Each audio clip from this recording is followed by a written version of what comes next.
Gummada railway స్టేషన్కి వెళ్లే రహదారి మార్గంలో గోతులను పూడ్చివేసి ప్రయాణికులకు భరోసా కల్పించాలని కోరుతూ Gummada railway master why Venkatrao గారికి వినతి పత్రం అందజేశారు.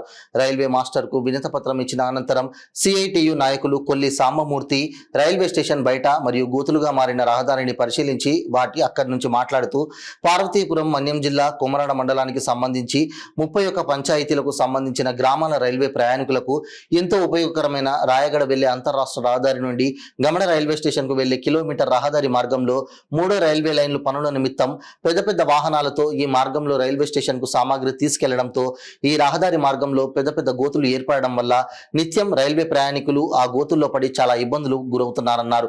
ఇప్పటికే అనేక మంది గాయాలు పాలయ్యారని ఈ విషయం అధికారులకు గతంలో తెలియజేసినప్పటికీ కాంట్రాక్టర్ ఈ రహదారి మార్గంలో గోతులు కప్పకపోవడం చాలా అన్యాయమన్నారు. కావున వెంటనే ఈ రహదారి మార్గంలో ఉన్న గోతులను పూడ్చివేసి అటు నిత్యం వస్తున్న రైల్వే ప్రయాణికులకు భరోసా కల్పించాలని కోరారు. ఈ కార్యక్రమంలో శివుని నాయుడు, తిరుపతిరావు, వాసు పాల్గొన్నారు.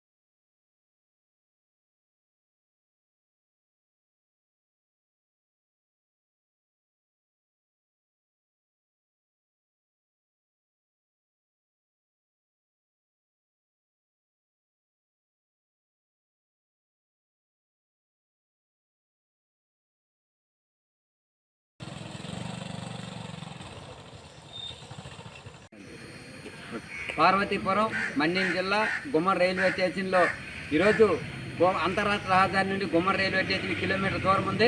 ఈ కిలోమీటర్ దూరంలో 3 లైన్ ఎత్తే సందర్భంలో రోడ్డు మొత్తం గుమ్ములు అయిపోయింది. కాబట్టి వెంటనే కాంట్రాక్టర్ని రప్పించి ఈ గుంపుల మరమ్మతు పనులు చేపట్టి ప్రయాణికులకు అన్ని విధాలు ఆదుకోవాలని కోరుతూ గుమ్మడ రైల్వే మేనేజర్ వెంకట్రావు గారికి ఈరోజు వినతి పత్రం ఇవ్వడం జరిగింది.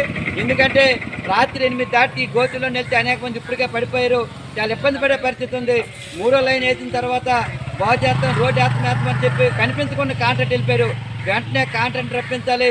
ఈ రోడ్డు ఈ ఏదైతే రహదారి మార్గంలో ఉన్న గోతులను కప్పి అటు ప్రయాణికులకు అన్ని విధాలుగా ఆదుకోవాలని చెప్పి మేము కోరుతున్నాం. ఈ విషయం పైన త్వరలో విశాఖపట్నం డిఆర్ఎం గారు కూడా తెలియజేస్తామని చెప్పి తెలియజేస్తూ ఈరోజు గుమ్మడ రైల్వే మాస్టర్ వెంకట్రావు గారికి సిఐటి ఆధ్వర్యంలో వినతి పత్రం ఇవ్వడం జరిగింది.